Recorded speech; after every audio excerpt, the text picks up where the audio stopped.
Friends అందరూ ఎలా ఉన్నారు? అందరూ బాగుండాలి, అందులో నేను ఉండాలి ఫ్రెండ్స్. ఈరోజు మేకలకు సూదులు వేస్తాను ఫ్రెండ్స్. మా బాబా వచ్చేసి మేకలకు అన్నిటింటికి సూదులు వేయండి అన్నాడు. ఈరోజు పొద్దున్నే వేస్తాము. చూడండి, సూదులు ఎందుకు వేస్తామంటే బొచ్చు ఊసిపోతాన్నా, మామూలుగా పేను పడినా సూదులు ఖచ్చితంగా వేసుకోవాలా. ఈరోజు వేసినామంటే మళ్ళీ 4 రోజుల తర్వాత వేసుకోవాలా. అట్ట 2 సార్లు వేసుకోవాలా. అట్ట వేసుకుంటే బొచ్చు ఊసిపోదు, పేను పడదు ఫ్రెండ్స్.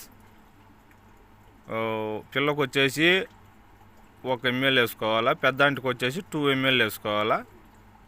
అలా వేసుకుంటే పేను కానీ మామూలు బొచ్చు ఊసిపోవడం కానీ అలాంటివి ఏమి ఉండవు. ఇలాంటి వీడియోల కోసం మన ఛానల్ సబ్స్క్రైబ్ చేసి ఒక లైక్ ఇచ్చుకోండి ఫ్రెండ్స్. కోయేట్లో ప్రతి ఒక్క విషయం జీవాల కాడ పని ఉండే విషయం అంతా మీకు చూపించగలుగుతాను. Okay friends, bye friends.